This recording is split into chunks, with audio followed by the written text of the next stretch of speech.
episode 2 of Around the World in 30 Egg Dishes. Today I am making Straptasada, aka Greek tomato and feta egg scramble. So good. Start by grating fresh tomatoes and then chop red onions. Break 2 eggs and whisk them in a bowl. Add salt, paprika, cumin, black pepper and combine them well.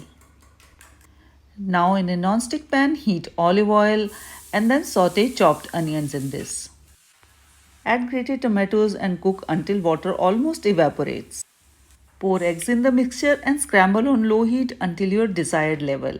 I prefer my eggs well set. Add good quality feta cheese and then parsley. It's done.